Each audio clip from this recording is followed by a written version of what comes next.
Hello friends, welcome back to the new video. In this video guys, we are going to talk about how to change font size in your Motorola phone device. Guys, you want to change your font size, so as you can change it. And guys, now let's see how to change font size in Motorola phone. In this video guys, I am going to show you.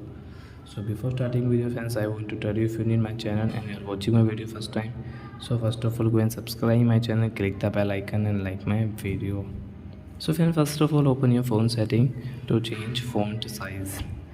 So as you scroll and as you can see this display setting, tap here, advanced, and scroll.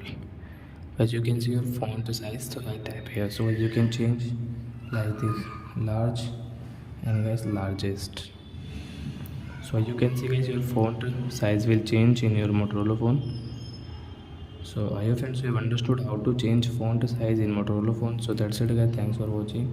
Now we will meet in next video with new topic. Before going guys, please go and like my video, subscribe my channel. Bye bye friends.